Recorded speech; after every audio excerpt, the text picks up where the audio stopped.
বন্ধুরা, আপনাদের সবাইকে জানাই আন্তরিক শুভেচ্ছা।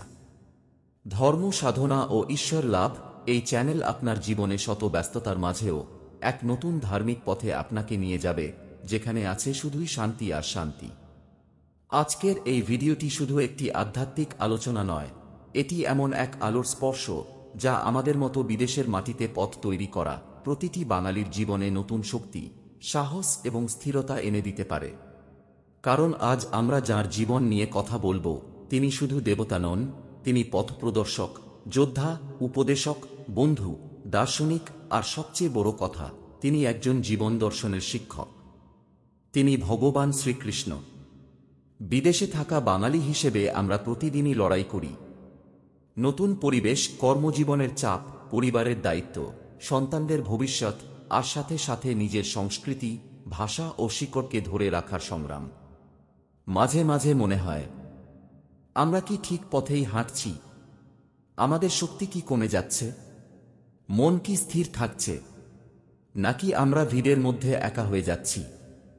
এখানেই শ্রীকৃষ্ণের জীবন আমাদের জন্য হয়ে ওঠে এক অনন্ত প্রেরণা।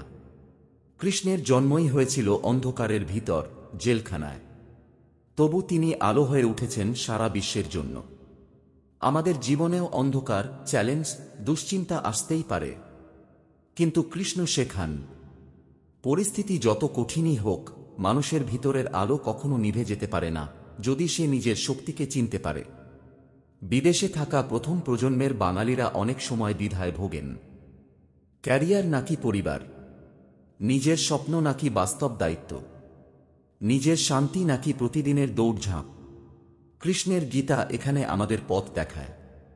তিনি বলেছিলেন, কর্মণ্যেবাধিকারস্তে মা ফলেষু কদাচন, মা কর্মফল হেতু ভূমা তে সঙ্গহস্ত কর্মণি। যার অর্থ, তোমার কর্মেই অধিকার, তার ফলে নয়। তাই তুমি কর্মফলের হেতু হজো না, আবার কর্মত্যাগেও যেন তোমার প্রবৃত্তি না হয়। তার এই সহজ দর্শন স্ট্রেস, চাপ, ব্যস্ততা সবকিছুর মধ্যেও আমাদের মনকে স্থির রাখতে পারে। আরেক বড় শিক্ষা, কৃষ্ণের জীবন ভরা বন্ধুত্ব ও ভালোবাসায়। বিদেশের মাটিতে সেই সম্পর্কগুলোই তো আমাদের সবচেয়ে বড় শক্তি। বন্ধুত্ব, কমিউনিটি, একে অপরকে সাহায্য করা, পাশে থাকা। কৃষ্ণ সুদামার বন্ধুত্ব, কৃষ্ণগোপীদের ভালোবাসা আর অর্জুনের প্রতি তাঁর গভীর মমতা আমাদের শেখায়, সম্পর্কই মানুষকে বাঁচিয়ে রাখে। এমনকি অভিভাবক হিসেবে আমাদের চিন্তা, সন্তান কেমন মানুষ হবে, তার মূল্যবোধ কি হবে। এরও উত্তর আছে কৃষ্ণের শৈশবে। তাঁর দুষ্টুমি যেমন আনন্দের, তেমনি তাঁর শিক্ষা আমাদের মনে করিয়ে দেয়, স্বাধীনতা আর শাসনের মধ্যে ভারসাম্যই সেরা মানুষ তৈরি করে। তাই আজকের আলোচনা শুধু ধর্ম নয়, এটি জীবনযাত্রার দর্শন। এটি সেই শক্তি যা বিদেশের মাটিতে থেকেও আমাদের শিকড়ে বাঁধা রাখে। এটি সেই আলো যা আমাদের কাজ, পরিবার, সম্পর্ক এবং নিজের ভিতরের শান্তিকে নতুনভাবে দেখতে শেখায়। তাহলে চলুন আজ আমরা জানার চেষ্টা করি, কেন শ্রীকৃষ্ণের জীবন বিদেশে থাকা প্রতিটি বাঙালির হৃদয়ে অসীম শক্তি, শান্তি ও অনুপ্রেরণার উৎস হয়ে ওঠে। বন্ধুরা, ভিডিওটি সম্পূর্ণ দেখবেন, কারণ এই ভিডিও আপনার জীবনে পজিটিভ এনার্জি নিয়ে আসবে। ইয়াদা ইয়াদা হি ধর্মস্য গ্লানির্ভবতি ভারত, অভ্যুত্থানম ধর্মস্য তদাত্মনং সৃজামুধম, পরিত্রাণায় সাধুনাং বিনাশায় চ দুষ্কৃতাম, ধর্ম সংস্থাপনার্থায় সম্ভবামি যুগে যুগে। হে ভারত, যখনই ধর্মের অধঃপতন হয় এবং অধর্মের অভ্যুত্থান হয়, তখন আমি নিজেকে প্রকাশ করে অবতীর্ণ হই। সাধুদের পরিত্রাণ করার জন্য এবং দুষ্কৃতকারীদের বিনাশ করার জন্য এবং ধর্ম সংস্থাপনের জন্য আমি যুগে যুগে অবতীর্ণ হই। গীতার ৪র্থ অধ্যায়ের ৭ ও ৮ নম্বর শ্লোক থেকে নেওয়া এই বাণী কঠিন সময়ে অনেক শক্তি জাগায়। এই বাক্যটি শুধু একটি শাস্ত্রীয় ঘোষণা নয়, এটি মানুষের জীবনের সংকটময় মুহূর্তে এক অসাধারণ প্রতিশ্রুতি। এটি বলে, যখন পরিস্থিতি অন্ধকার হয়ে যায়, মানুষ দুর্বল হয়ে পড়ে, মন ভেঙে যায়, ঠিক তখনই ঈশ্বর, শক্তি বা আলো, যাই বলি, মানুষের পাশে এসে দাঁড়ায়। কিন্তু বিদেশে থাকা বাঙালির জন্য এটি এত গুরুত্বপূর্ণ কেন? কারণ বিদেশে থাকা মানুষ অনেক সময় এমন পরিস্থিতির মধ্য দিয়ে যায় যা বাইরে থেকে বোঝা যায় না। মনস্তাত্ত্বিক, পারিবারিক, সাংস্কৃতিক ও আধ্যাত্মিক শূন্যতা। এই শ্লোক তাদের মনে কয়েকভাবে বিশাল শক্তি জাগায়। জীবনে কঠিন সময় এলে ঈশ্বর দূরে নন, এটাই সবচেয়ে বড় আশ্বাস। বিদেশে থাকা বাঙালি যখন একা লাগে, সমস্যায় পড়ে, ভবিষ্যতের অনিশ্চয়তায় দিশেহারা হয়, সিদ্ধান্ত নিতে দ্বিধায় থাকে, তখন এই কথা তাকে মনে করিয়ে দেয়, তুমি কঠিন সময়ে একা নও। ঈশ্বর তোমার পাশে আছেন। শক্তি তোমার ভিতরেই জেগে উঠবে। এটি মানুষের মনোবল মুহূর্তেই বাড়ায়। জীবনের প্রতিটি সংকটই পরিবর্তনের সংকেত। এই শ্লোক বলে, যখন অশান্তি বাড়ে, চাপ বাড়ে, কষ্ট দেখা দেয়, এগুলো নেতিবাচক নয়, এগুলোই ইঙ্গিত নতুন শক্তি জন্মানোর সময় এসেছে। বিদেশে থাকা মানুষ তাই বুঝতে পারে, স্ট্রেস, চাপ, দুশ্চিন্তা মানেই পতন নয়, এগুলো উন্নতির শুরু। আমি যদি সৎ পথে থাকি, কঠোর পরিশ্রম করি, ধর্ম অর্থাৎ সঠিক পথ অনুসরণ করি, তাহলে আমাকে কেউ থামাতে পারবে না। এটি আত্মবিশ্বাস বাড়ায়। ধর্ম রক্ষতি রক্ষিত, এর অর্থ হল যে ধর্মকে রক্ষা করে, ধর্মই তাকে রক্ষা করে। এখানে ধর্ম মানে শুধু ধর্মীয় আচরণ নয়, এখানে ধর্ম মানে তোমার সত্যতা, তোমার সংস্কৃতি, তোমার মূল্যবোধ, তোমার শিকড়, তোমার নৈতিকতা, যা তোমাকে তুমি করে তোলে। বিদেশে থাকা বাঙালিরা প্রতিদিন যে সংগ্রাম করেন, সন্তানদের বাংলা শেখানো, দুর্গাপূজা বা সরস্বতী পুজোর আনন্দ ধরে রাখা, ঘরের ভেতরে বাঙালি সংস্কৃতি বাঁচিয়ে রাখা, রবীন্দ্রসঙ্গীত, ভক্তি, নাম সংকীর্তন, এইসব কিছুই আসলে ধর্মকে রক্ষা করা। এবং ভগবান শ্রীকৃষ্ণের জীবন যেন প্রতিটি ইমিগ্র্যান্টকে ফিস করে বলে, নিজের শিকড় ভুলে যেও না। শিকড় ই শক্তি। যে তার শিকড়কে রক্ষা করে, শিকড়ই তাকে রক্ষা করে। বিদেশের ব্যস্ততা, কাজের চাপ, দূরের জীবন, সব মিলিয়ে অনেকেই ধীরে ধীরে নিজের পরিচয় হারিয়ে ফেলেন। কিন্তু কৃষ্ণ আমাদের মনে করিয়ে দেন, তুমি যতই দূরে যাও, তোমার মূল্যবোধ তোমাকে শক্তি দেবে। তুমি যতই নতুন পরিবেশে ঢুকে যাও, তোমার শিকড় তোমাকে স্থির রাখবে। তুমি যত চ্যালেঞ্জের মুখোমুখি হও না কেন, তোমার সংস্কৃতি তোমার আত্মাকে ভেঙে পড়তে দেবে না। কারাগারের অন্ধকার থেকে কৃষ্ণ যেমন আলো হয়ে ওঠেন, বিদেশের প্রতিকূল পরিবেশেও আমরা আমাদের শিকড়কে ধরে রাখলে সেই আলোই আমাদের পথ দেখায়। বন্ধুরা, এই প্রসঙ্গে বলে রাখি, আমরা বিদেশে থেকে বাসি বিছানায় যদি একটিবার কৃষ্ণ নাম করতে পারি, তাহলেও আমাদের মনে অনেকটা শক্তি যোগাবে। একটিবার বলুন, হরে কৃষ্ণ কৃষ্ণ কৃষ্ণ হরে হরে, হরে রাম রাম রাম হরে হরে। শ্রীকৃষ্ণের জীবন আমাদের শেখায়, পরিস্থিতি যতই বদলাক, যদি তুমি তোমার শিকড়কে আঁকড়ে ধরো, তবে পৃথিবীর কোনো শক্তিই তোমাকে হারাতে পারবে না। উদ্ধরেত আত্মনাত্মানং নাত্মান্মোপসাদয়েত আত্মৈভাত্মন বন্ধুরাত্মৈবরিপুরাত্মন। এটি গীতার ৬ষ্ঠ অধ্যায়ের ৫ম শ্লোক।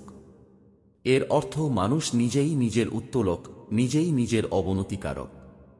যে মনকে জয় করতে পারে, মনই তার বন্ধু হয়ে ওঠে, আর যে মনকে জয় করতে পারে না, মনই তার শত্রু। গীতার ৬ষ্ঠ অধ্যায়ের ৩৫ নম্বর শ্লোকটি হল, অসংশয়ং মহাবাহো মনো দুর্নিগ্রহং চলম অভ্যাসেন্তু কৌন্তে বৈরাগ্যেঞ্চ গৃহতে।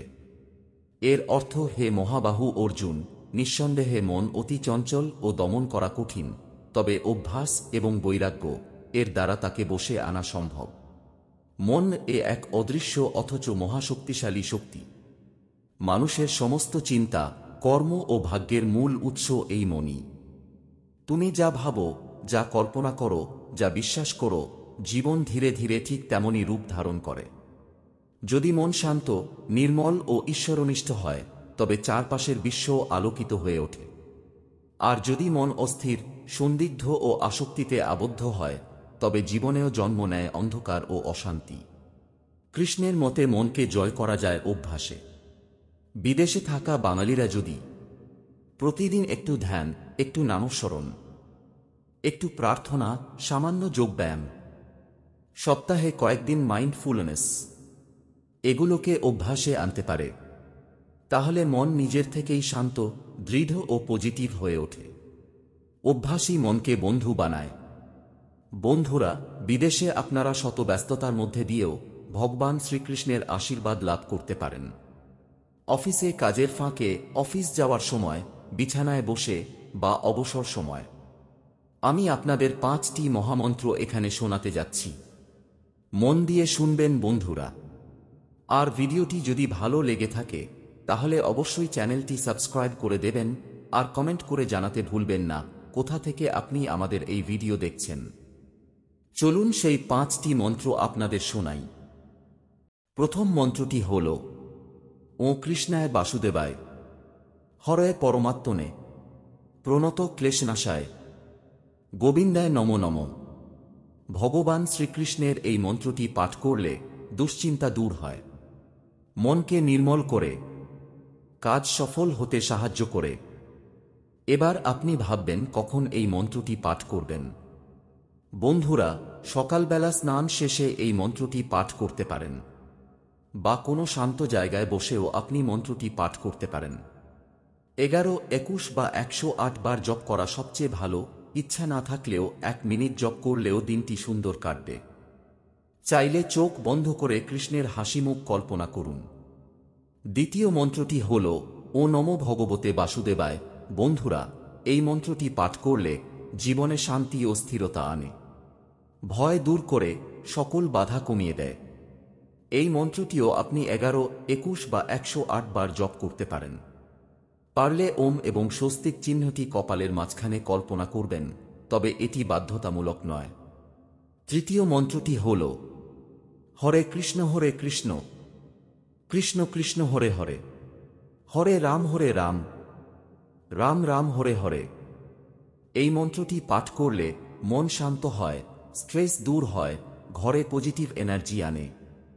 বন্ধুরা, যে কোনো পরিবেশে জপ করা যায় এই মন্ত্রটি, এবং পরিবারের সবাই যে কোনো সময় এই হরিনাম মহামন্ত্রটি উচ্চারণ করতে পারেন। চতুর্থ মন্ত্রটি হল ও কৃষ্ণায় গোবিন্দায় গোপীজনবল্লভায় সাহা। এই মন্ত্রটি আপনার পরিবারকে রক্ষা করে এবং পরিবারে শান্তি আনে। সন্তানদের জন্য অত্যন্ত শুভ এই মন্ত্রটি। পঞ্চম মন্ত্রটি হল ও মুকুন্দায় নমঃ। এই মন্ত্রটি পাঠ করলে মন শান্ত হয়, দুশ্চিন্তা কমে এবং সারাদিন মনোযোগ ধরে রাখতে সাহায্য করে। বন্ধুরা, আজকের এই আলোচনায় আমরা দেখলাম শ্রীকৃষ্ণের শিক্ষা শুধু পুরাণ নয়, এটি জীবনের শক্তি, সাহস আর দিশা। বিদেশের মাটিতে হাজারো চ্যালেঞ্জের মধ্যে থেকেও যদি আমরা কৃষ্ণের দর্শন মনে রাখতে পারি, তাহলে জীবনের প্রতিটি বাধাই সুযোগে রূপান্তরিত হতে পারে। মনকে শক্ত রাখো, শিকড়কে ভুলে যেও না, আর নিজের ভেতরের আলোককে জাগিয়ে রাখো। কৃষ্ণ সবসময় আমাদের পাশে আছেন, আমাদের মন, আমাদের কর্ম, আমাদের সত্য পথের মধ্যে। যদি আজকের ভিডিওটি আপনার মনে একটুখানি হলেও আলো, শান্তি বা অনুপ্রেরণা জাগিয়ে থাকে, তবে অবশ্যই লাইক, শেয়ার করে দিন, যাতে আরও মানুষ এই শক্তির স্পর্শ পায়।